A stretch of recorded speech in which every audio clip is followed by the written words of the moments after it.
देवी सर्वभूतेषु शक्ति शांति रूपेण संस्थिता।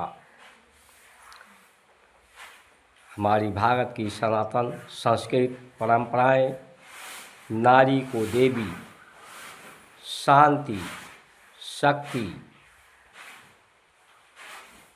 का रूप समझा गया है, जो पति पंकज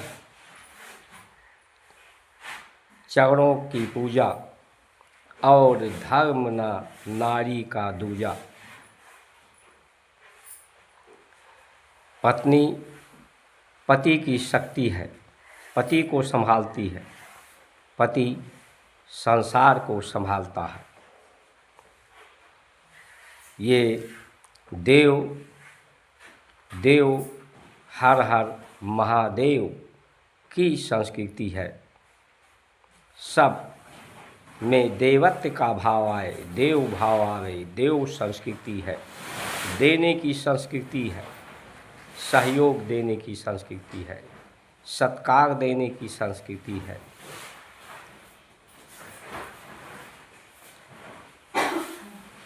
चिंतन मंथन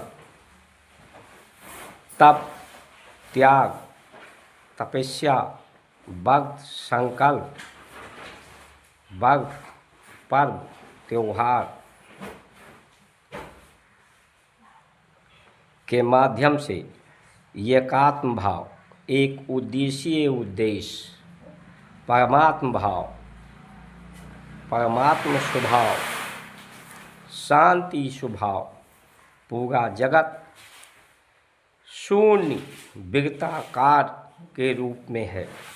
इसलिए शून्य की स्थिति, शांत की स्थिति, शक्ति की स्थिति, सब में एकता की, समरूपता की एक चिंतन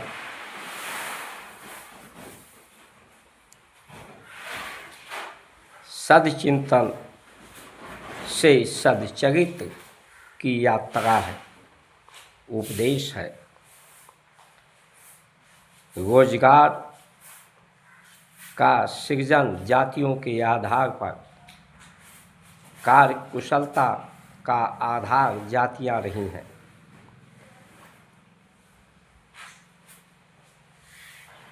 ऐसा हमारे भारत में जब संस्कार संस्कृति परंपराओं से लोगों का जीवन चलता था, तो ये भारत की स्थिति थी। शांति, समृद्धि, संतुष्टि, संतोष, सुगंध की स्थिति थी, संगठित की स्थिति थी। हर मन चित्त बुद्धि में शांति थी। भूख से कर्म गति, ये कर्म सिर्फ शांति को स्थापित करने के लिए, समरूपता, एक रूपता, एकात्म भाव के लिए, जिसका समय निश्चित, कितना आहार लेना है, जिस तरह से समुद्र मंथन से संसार में विष अमृत एक ही में मिला हुआ है। असत्य में ही सत्य छिपा हुआ है, धर्म में ही अधर्म छिपा हुआ है, शांति में ही अशांति का रहस्य छुपा हुआ है। इस रहस्य को पूर्ण रूप से जान करके, रहस्य को उजागर करके,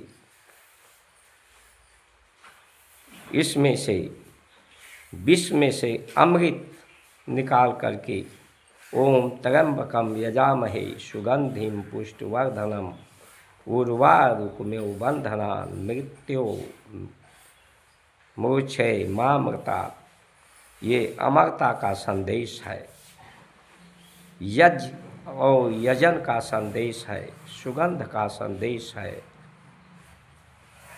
अमर हो जाने का संदेश है कि आपके कार्य ऐसे हों जो सभी के को संरक्षित करें, सुरक्षित करें, का विश्वास स्थापित करें, सभी में एकात्म भाव, परमात्म भाव को स्थापित करें,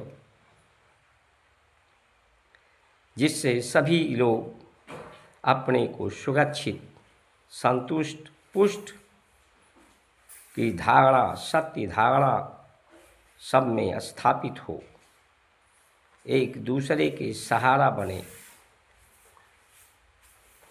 सहयोगी बने,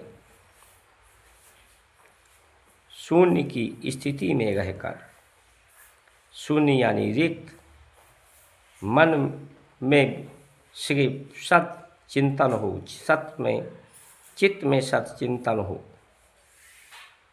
सभी व्यथा, मन की व्यथा, चित्त की व्यथा, संसार की व्यथा, दुख में भी सुख को मंथन से, चिंतन से दुख को सुख में परिवर्तित कर सके।